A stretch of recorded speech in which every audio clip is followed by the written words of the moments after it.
Assalamualaikum warahmatullahi wabarakatuh. Shalom, Om Swastiastu, Namo Buddhaya, salam kebajikan, salam sejahtera untuk kita semua. Di sini saya akan menceritakan tentang cerita rakyat demi untuk memenuhi salah satu tugas mata kuliah folklor Nusantara.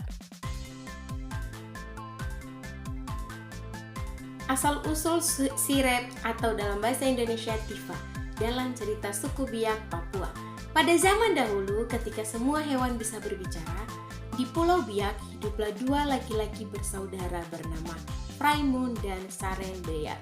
Kedua bersaudara ini masing-masing memiliki arti nama, yakni Saren, yaitu busur, dan Beyar, tali. Jadi, Saren Beyar berarti sari atau busur yang telah terpasang pada anak panahnya. Fraimun artinya perangkat perang yang genggamnya dapat membunuh, atau dengan kata lain karena dia pernah membunuh.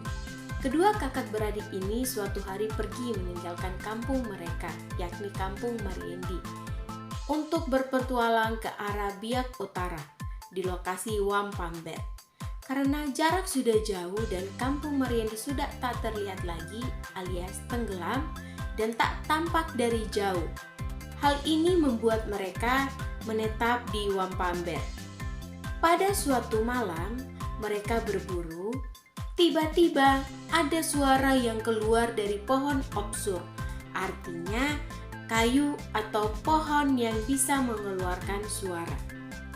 Nah, mendengar suara dari pohon itu, keduanya langsung pulang ke rumah malam itu juga. Karena kedua kakak beradik ini penasaran, pada pagi harinya kedua bersaudara itu memutuskan kembali ke hutan untuk hendak melihat bentuk dan rupa pohon bersuara itu, yaitu pohon opsur. Pohon opsur terdapat pula lebah madu dan soa-soa biawak, dalam bahasa Indonesia kadal. Ternyata pohon opsur terdapat pula serangan lebah madu dan ada seekor biawak yang juga hidup dekat dengan pohon opsur. Melihat hal itu, kedua abang adik itu melihat dan melakukan penebangan pohon opsur untuk membuat batang kayu yang berukuran sekitar 50 cm panjangnya. Kekuatan abang dan adik ini sangat ahli untuk membuat kayu bulat opsur menjadi sebuah benda atau alat musik pukul dan tubuh, yaitu tifa atau sirip dalam bahasa Biak.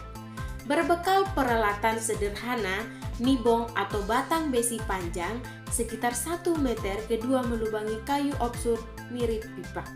Untuk melubangi kayu tersebut, prosesnya dilakukan selang-seling sambil membakar bagian tengahnya agar lebih bagus dan suaranya bisa lebih garing.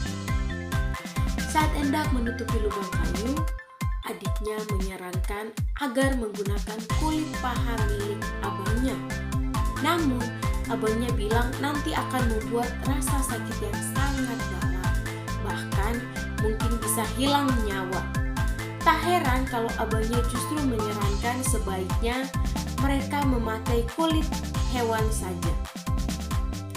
Beruntungnya ada di sekitar pohon opsur hiduplah hewan yang bernama soa-soa yang bagus untuk menutupi lubang kayu yang bisa mengeluarkan suara saat tabu bertalu.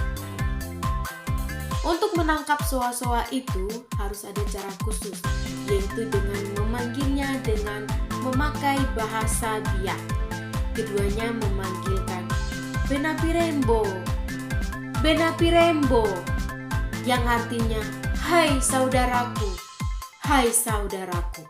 Saat mereka memanggil soa-soa itu, hendaklah soa-soa itu mulai mengerti dan sehingga dengan rela mengikuti kedua kakak beradik itu. Kemudian kedua saudara ini, Fraimun dan Saren Beyar, membawa soa-soa ke rumah dan mengulitinya. Untuk menutupi salah satu lubang dari kayu opsur, sejak itulah suara tifa mulai keluar dari pohon suara atau opsur, kulit soa-soa yang menutupi lubang kayu dan semakin garing suaranya. Kalau ditempelkan pada kulit soa-soa itu, kebetulan di dekat pohon opsur terdapat pula sarang lebah madu. Keduanya mengambil sarang lebah madu untuk pada kulit tifa soa-soa agar mengeluarkan suara yang menggema saat ditabuh bertalu-talu sesuai tekanan irama kaki dan pantulan suara.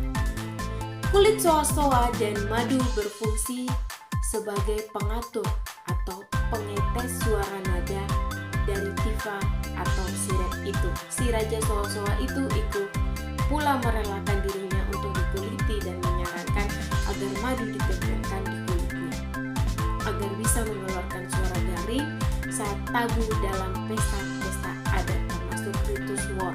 Kebor dalam budaya memotong bagian atas kulit penis suku Biak Papua pada zaman dahulu. Terima kasih. Mungkin ini cerita singkat yang dapat saya sampaikan, dan terima kasih sudah menonton.